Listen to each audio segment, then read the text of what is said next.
Rajshree soul से सारे updates पाने के लिए बेल आइकन दबाइए।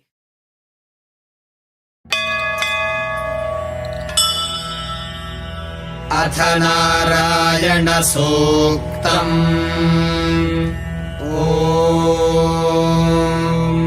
सहस्रशीर्षम् देवम् विश्वाक्षम् विश्वशम्भुवम् विश्वम् नारायणम् देवमक्षरम् परमम् पदम् विश्वतः परमान् नित्यम् विश्वम् नारायणगुम् हरिम् विश्वमेवेदम् पुरुषस्तद्विश्वमुपजीवति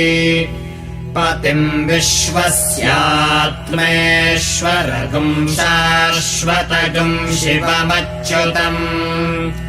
नारायणम् महाज्ञेयम् विश्वात्मानम् परायणम्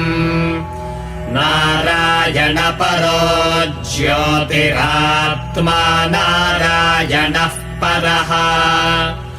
नारायणपरम् ब्रह्म तत्त्वम् नारायणः परः नारायणपरो ध्याता ध्यानम् नारायणः परः यच्च किञ्चिज्जगत्सर्वम् दृश्यते श्रूयतेऽपि वा अन्तर्बहिश्च तत्सर्वम् व्याप्य नारायणस्थितः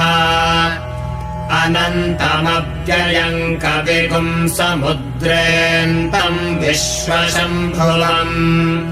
पद्मकोशप्रतीकाशगुम् हृदयम् चाप्यधोमुखम्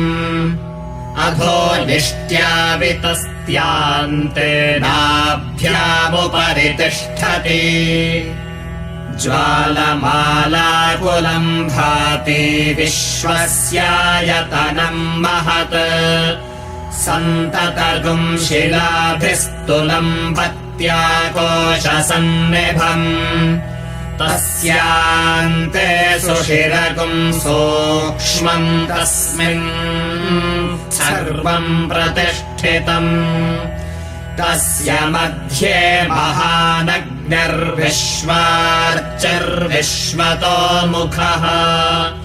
सोऽग्रभुग्विभजम् तिष्ठन् दाहारमजरः कविः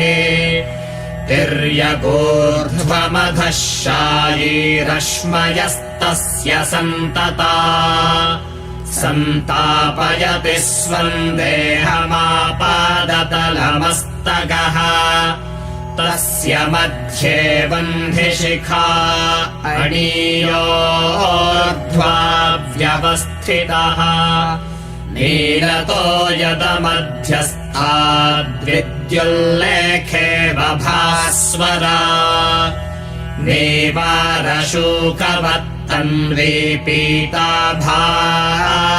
नेवारशूकवत्तन्वीपीताभास्वत्यणूपमा तस्याः शिखाया मध्ये परमात्मा व्यवस्थितः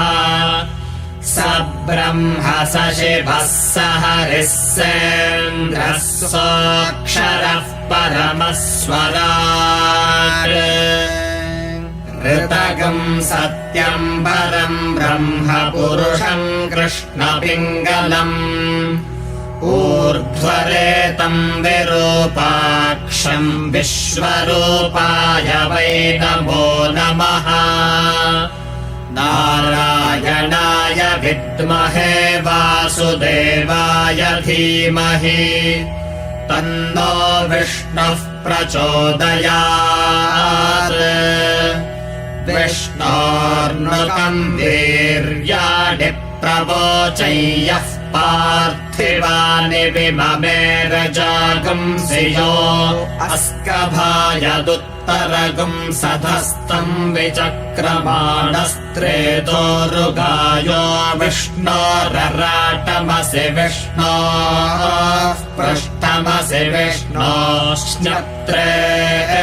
स्थो विष्णोस्यूरसि विष्णोर्ध्रुवमसि वैष्णवमसि विष्णवे त्वा